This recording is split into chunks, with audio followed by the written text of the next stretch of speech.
నమస్తే. నేను అంకిత.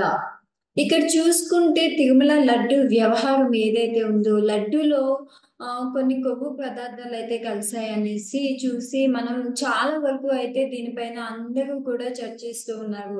అలాగే జగన్మోహన్ రెడ్డి కూడా తిరుమల వచ్చి పశ్చాత్తాపం పడాలి అనేసి చాలామంది కోరారు. సో, ఇదే విషయంలో చూసుకున్నట్లయితే మనకి హ్మ్.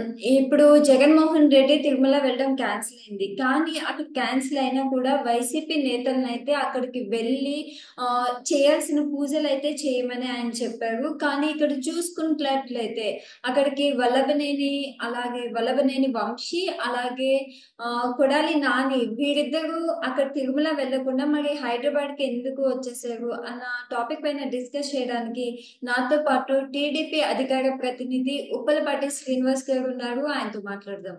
నమస్తే సార్. వస్తే చెప్పండమ్మా. సార్, ఇప్పుడు చూసుకున్నట్లయితే సార్, ఈ లడ్డు వ్యవహారం ఏదైతే ఉందో చాలా కలకలం ఇండియా వైస్‌గా అయితే ఒక షాక్ అని చెప్పొచ్చు. సో, మరి ఇదే టైంలో జగన్మోహన్ రెడ్డి తిరుమల వచ్చి అనేకమైన పూజలు చేసి కొంచెం లైక్ ప్రాయశ్చిత్తం చేసుకోవాలి అన్నట్లు కూడా అనుకున్నారు. కానీ మరి సడెన్‌గా ఏమైందో జగన్మోహన్ రెడ్డి గారు తిరుమల రావడం అయితే క్యాన్సిల్ అయింది. కానీ ఏమాత్రం క్యాన్సిల్ అయినా కూడా వైసీపీ నేతలొచ్చి పూజలు చేస్తారని చెప్పారు. కానీ మరి ఆయన బ్రదర్స్ అయినటువంటి వల్లభనేని వంశీ, అలాగే కొడాలి నాని ఎందుకు తిరుమల వెళ్ళకుండా విరమించుకుని మరి హైదరాబాద్‌కి చేరుకున్నారు? అంకిత గారు, మొదట మీకు ఉల్ఫ్ టీవీ ప్రేక్షకులకి తెలుగుదేశం పార్టీ తరఫున మొదట నమస్కారాలు. ఈరోజు తిరుమల తిరుపతి దేవస్థానం అనేది ప్రపంచవ్యాప్తంగా చాలా ప్రముఖ దేవాలయం. హ్మ్. ప్రపంచవ్యాప్తంగా భగవంతుడికి చాలా మంది భక్తులు, హిందువులు, ఫారినర్స్, ఇతర దేశస్తులు కూడా ఉన్నారు. అన్ని మతస్థులు కూడా ఉన్నారు. అటువంటి తిరుమల తిరుపతి దేవస్థానానికి మచ్చం అంటే కలంకం మచ్చ వచ్చే విధంగా గత ప్రభుత్వం అన్నప్రసాదాల్లో, లడ్డు ప్రసాదాల్లో, కైంకర్యాల్లో, అలాగే స్వామివారి యొక్క పూజల్లో కూడా దుర్మార్గంగా కల్తీ చేయటం, దాని ప్రభావం ప్రపంచవ్యాప్తంగా ఉన్న హిందువులు, భగవంతుని కొలిసే వాళ్ళందరూ కూడా వారి మనోభావాలు దెబ్బతినేదే కాకుండా చాలా పెద్ద ఎత్తున ఆందోళనలు, నిరసనలు, వైఎస్ఆర్సీపీ పార్టీ వ్యతిరేకంగా ఒక రకంగా చెప్పాలంటే దుర్మార్గమైన చర్యలు ఖండిస్తూ ఆ పార్టీని బాయ్కాట్ చేసి దాన్ని ఎలాగలాగో ఈ రోజు మాకు గతంలో ఎన్నికల్లో 11 సీట్లు కూడా రాలేదు. ఈ రోజు అనవసరంగా హిందువులు కలబెట్టాం, ఆ 11 సీట్లు కూడా అడ్రస్ గల్లంతే పరిస్థితి పెడతా ఉంది. ఇటువంటి సిచ్యువేషన్ లో ఏదో హిందువుల్ని మళ్ళీ మేము హక్కును చేర్చుకోవాలని జగన్మోహన్ రెడ్డి గారు వేసిన హైటెక్ డ్రామాలో పూర్తిగా విఫలమయ్యారు. ఆయన నెయ్యిలో కల్తీ అని చెప్పాము, ఎన్డీపీ ల్యాబ్ రిపోర్ట్స్ వచ్చాయి, వాటి గురించి ఏమాత్రం మాట్లాడు, ఏదో తికమక మగతిక ప్రశ్నలు కొన్ని వేశాడు. ఆయన పెట్టిన ప్రెస్ మీట్ లో 6 అబద్ధాలు మాట్లాడు. అబద్ధాలంటే ఆయనకి బ్రాండ్ అంబాసిడర్. గతంలో ఏది చెప్పినా ఆయన ఎవరో స్క్రిప్ట్ రాసి ఇస్తాడు, ఈయన ఏదో అబజబా తబాజా లాగా మాటలు మాట్లాడుతుంది. ఇప్పుడు చెప్పిన ప్రెస్ మీట్ లో చెప్పిన 6 అబద్ధాలతో ఇంకాస్త మజ్జిగ పలసనైనట్టు వాళ్ళ పార్టీ అబాస్పాలైంది. వాళ్ళ పార్టీ నాయకులు కూడా ఈరోజు ఆయన మాట వినలేని పరిస్థితి పెరిగిపోయింది. నువ్వంటే లెక్కలేదు ప్రజలకి, నేను తీసి పక్కన పెట్టాను.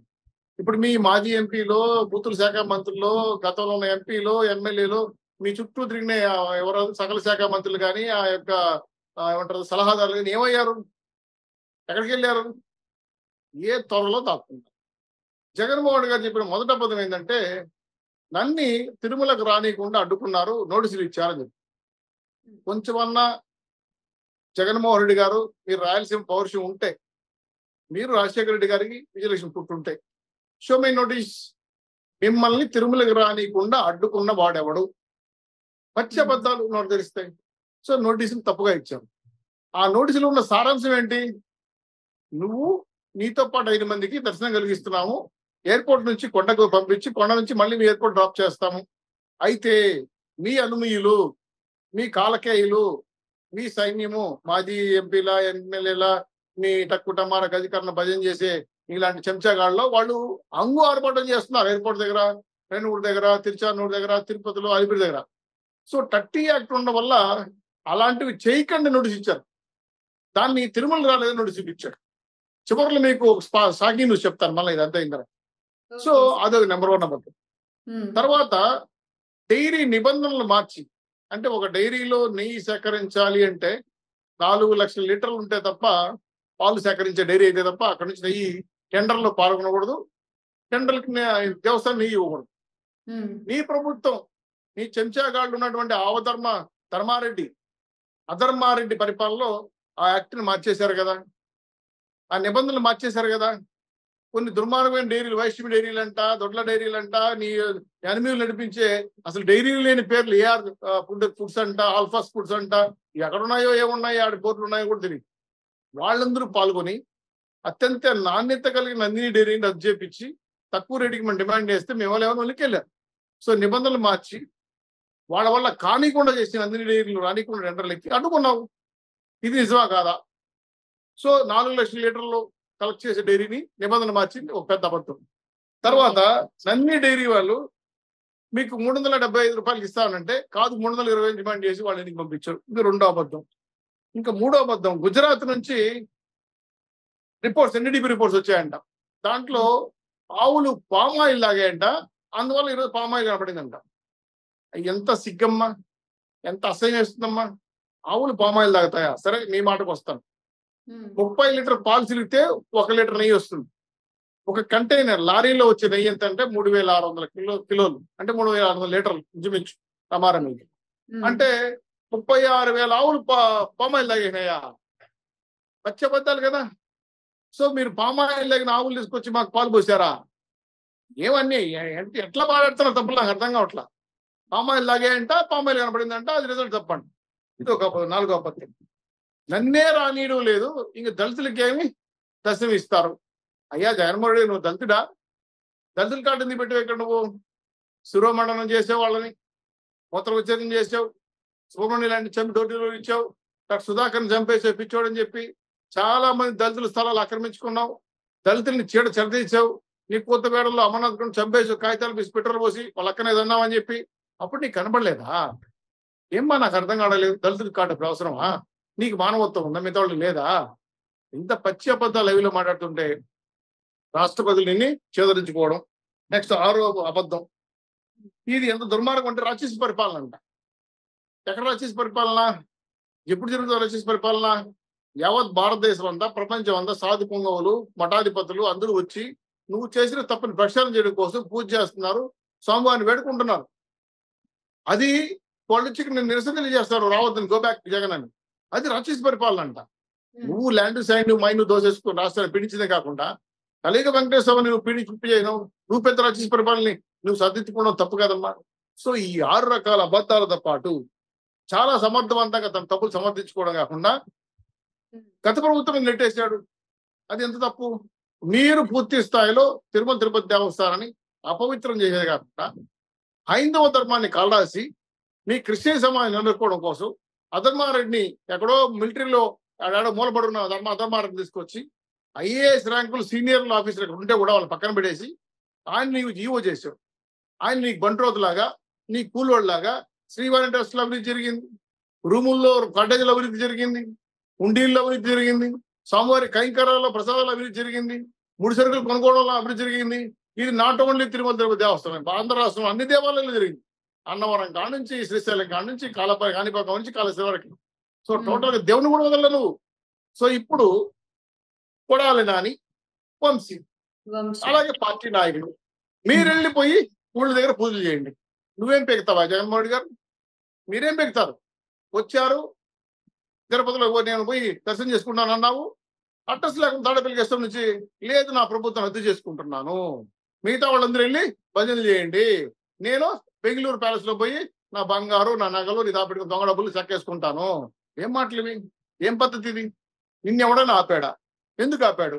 ఇవన్నీ చెప్పకుండా ఆడెవడో స్క్రిప్ట్ రాయిచ్చాడు, ఆ చదువు నాకు అర్థం కాదు. మన భారతదేశ హిందూ దేశం కాదంట, సెక్యులరిజం లేదంట, వేరే మతస్థులు రావాలి, డిక్లరేషన్ ఇవ్వాలంట. ఈ అమ్మ బాబు కూడా ఇచ్చుకొచ్చి ఆడ డిక్లరేషన్ ఇచ్చారు. అబ్దుల్ కలాం ఇచ్చాడు, సోనియా గాంధీ గారు ఇచ్చారు, ఈ చాలా మంది డిక్లరేషన్ ఇచ్చారు కదా. వాళ్ళకన్నా గొప్పడు నువ్వు. అంతెందుకు జగన్మోహన్ రెడ్డి గారు, మీరు దేవుడి కన్నా గొప్పవాళ్ళు, మీరు దేవుడి కన్నా గొప్పవాళ్ళు మీరు చెప్పండి. ఏమి నీ అహం కండ కావరం అంటే నీ ఈగో దెబ్బతింటే మిగతా వాళ్ళని పొరమలు వేసి నేను వెళ్ళి బెంగళూరులో కూర్చున్నానంటే వాళ్ళు ఎవరు పూజలు చేయలే, నీ మాటలు పట్టించుకోవాలా. కొడాలని లేడు, వంశీ లేడు, అంతా కాలికి బలపం కట్టుకుని వేరే వేరే రాష్ట్రాలకు వెళ్ళిపోయారు. ఎందుకు వెళ్ళిపోయారు? నీ మీద నమ్మకం లేదు, నువ్వు పార్టీ నడుపుతావో లేదో తెలియదు, నీ పార్టీ ఏ విధంగా ఉంటుందో లేదో తెలియదు. అనేక నమ్మకాల సమస్యల్లో వాళ్ళు కొట్టుమిట్టాడుతూ ఉంటే ఆల్రెడీ వాళ్ళ మీద కేసులు ఉన్నాయి, వాళ్ళు ఎప్పుడు వెళ్ళిపోతారో తెలియదు. సో ఇప్పుడు ఏంటంటే, ఒకప్పుడు నేనే నిలబడితే, నేను చెప్తే నిలబడాలి, నా కట్అవుట్ గెలిపించింది, నేను చెప్పింది వేదం, నేను గీసింది గిర్ర అని చెప్పి జగన్మోహన్ రెడ్డి గారికి ఇప్పుడు ఆయన చెప్తే పిచ్చుకు కూడైన పరిస్థితులు లేదు, పార్టీ కార్యకర్తలు అనమాట నమ్మట్లేదు, పార్టీ ఉంటుంది లేదు తెలియదు. ఇటువంటి సిచ్యువేషన్ లో ఆయన మాట్లాడేది ఏంటంటే బీజేపీ పార్టీ మీద నెట్టేశారు సమస్య. గతంలో బీజేపీ అధికారులు ఉన్నారు, పాలకమండలి కూడా వాళ్ళే ఉన్నారు, ఇది వాళ్ళ తప్పిదము. ఇప్పుడు మోడీ గారు చంద్రబాబు గారిని పిలిచి మందలించాలంట. చిన్నపిల్లడు స్కూల్కి వెళ్ళి మందులు ఇచ్చేదానికి నీకు తెలీదా? వాళ్ళకి తెలిసి రాజ్యాంగం చట్టం, నీకు తెలీదు. నువ్వు మీ నాయన అడ్డం పెట్టుకొని లక్ష కోట్లు దొంగతనం చేసి ఏదో డబ్బులు ఉన్నాయని చెప్పి ఒకసారి అని చెప్పి కాంగ్రెస్ పార్టీని చేర్చుకొని వచ్చి పిల్ల కాంగ్రెస్ గా పెట్టి నువ్వు అధికారంలోకి వచ్చావు ఒకసారి అని చెప్పి జనాలు మోసపోయారు నేను చూసి. ఓఎంఆర్ రాజశేఖర్ కన్నా బ్రహ్మాండ పరిపాలిస్తాడని. సో అంత వాన కూర్చి ఎండ కాసి, అంత వాన కూర్చి ఎండ కూర్చి ఇంకేసి పరిపాలన చూస్తుంటే పిచ్చి పరిపాలన. కాబట్టి ఈయన మాటలు ఎవరు వినే పరిస్థితి లేరు కాబట్టి ఈయన ఇచ్చిన పిలుపు తుసిపోయింది. చెప్పండి అమ్మా. అంటే ఇక్కడ వల్లభనేని వంశీ అలాగే కొడాలి నాని చూసుకుంటే జగన్మోహన్ రెడ్డికి బ్రదర్స్ అనే చెప్తారు. మరి అలాంటి బ్రదర్ చెప్పిన మాట కూడా వినకుండా వాళ్ళు తిరుమల వెళ్ళకుండా ఎందుకని తిరస్కరించారంటారు? ఇప్పుడు జగన్మోహన్ రెడ్డి గారిని సర్టిప్పారంటే లోపల ఏసీలో ఉంటారు. మా కొడాలి నాని ఆయన ఈ చేపలు మన అట్టిపళ్ళు బండి పక్కన మేక అట్టిపళ్ళు తోలేలా నవ్వుతుంటాడు, ఆయన పాన్పర నవ్వుతుంటాడు. ఆయన పైన చూస్తే రుద్రాక్ష మాలలు వేసుకుంటాడు. నేను పెద్ద స్వామీజీ అనుకో, ఆయన సర్టిపిస్తే కూడా గుడి ఆయన గుడి ఏమంటారని ప్రభు సెలవు ఉంటుంది. వంశీ అంటే వాళ్ళు ఎట్టో తగ్గుండిపోయారు మా కులాలు. వీళ్ళిద్దరూ కూడా ఏంటంటే నిన్ను నమ్మి నట్టేట మునిగిపోయారు. బూతుల శాఖ మంత్రికి పేర్లు తెచ్చుకున్నారు, మరోసారి మంత్రి పదవి కూడా ఇవ్వలేకపోయావు. వాళ్ళు నిన్ని శుభ్రంగా వాడేసుకున్నారు. చివరికి నువ్వేమి చేయలేవు, నీ వల్ల కాదు, నువ్వు ఎక్స్పైర్ అయిపోయిన మెడిసిన్ వాళ్ళకి తెలిసిపోయింది. దాంతో ఎందుకులే మనకు వచ్చిన మాదని చెప్పి వాళ్ళ దారి వాళ్ళు చూసుకున్నాం. చాలా మంది పార్టీ నుంచి ఇప్పుడు బయట వెళ్ళిపోయారు, వాళ్ళని శ్రీనివాసరెడ్డి అంటే వాళ్ళు. ఎందుకంటే దీపండగానే ఇల్లు సగ పెట్టుకోవాలి. ఈయన పార్టీ వస్తుందో లేదో తెలియదు. ఏ Janasena, Telugudesam party, BJP party అవకాశం ఉంటే ఎక్కేద్దాం అవ్వడని చెప్పి వెళ్ళిపోయేవాళ్ళు చాలా మంది ఉన్నారు. సో ఇప్పుడు ఈయన చాలా తెలివిగా ఒక గేమ్ ఆడాడు. ఇది చాలా మంది మా బాబు గారు కూడా అంచికల మాట. ఎందుకంటే సిబిఐ కేసు లాస్ట్ లో చెప్తాన్న విషయం ఇదేమ్మా. సిబిఐ కేసు 27వ తారీఖున వాయిదా ఉంది. హైదరాబాద్కి వాయిదాకి వెళ్ళాలి. దాన్ని ఎవడికి చెప్పకుండా నేను దర్శనానికి వస్తానని చెప్పి డ్రామా వేసి సిబిఐ కోర్టులో 27 తారీఖున వెళ్ళవలసిన, ప్రత్యక్షంగా హాజరు కావాల్సిన వాయిదాని నేను నా పార్టీ నాయకుల ధ్వనిలో కొట్టకు దర్శనం కదా అని చెప్పి పిటిషన్ వేసి వాయిదా తప్పించుకోవడం వేసుకున్న డ్రామా. ఇది ఒక జగన్మోహన్ గారికే తెలుసు. నేను చెప్పింది అబద్ధం అయితే సిబిఐ కోర్టు కేసు నెంబర్ కొట్టి మీరు ఆన్లైన్ చూసుకుంటే 27వ తారీఖున ఆయన హైదరాబాద్ సిబిఐ కేసులో హాజరు కావాలి. దాన్ని చాలా తెలివిగా తప్పించుకొని తుస్సుమని నేను వెళ్ళి పోలేకపోయాను, అందులో నేను అడ్డుకున్నానని చెప్పి మంగళూరు వెళ్ళిపోయాను. సో అసలు నిజం ఇది. కాబట్టి ఈ డ్రామా ఆయనకి మాత్రమే తెలుసు. ఇది తెలుసుకున్న తర్వాత జనాలు ఓయమ్మ ఈయన మనమల్ని దోసేసి కష్టం వస్తే మా ముందు దోసేస్తున్నాడు, రేపు గడవలు అయితే మమ్మల్ని జైలు వేస్తారని చెప్పి చల్లగా ఎవరి పాటు జారుకున్నారు. సో వైఎస్ఆర్సీపీ నాయకులు జగన్మోహన్ రెడ్డి గారు నమ్మే పరిస్థితి లేదు. ఒకప్పుడు నమ్మినారు, కట్టేట మునిగినారు. ఇప్పుడు మేము నమ్మం Jagan, hello AP, bye bye YCP అని చెప్పే సిచ్యువేషన్ లో వాళ్ళ పార్టీ నాయకులు ఉన్న విషయాన్ని మీ ద్వారా తెలియజేస్తున్నాను. Okay, right. Thank you sir.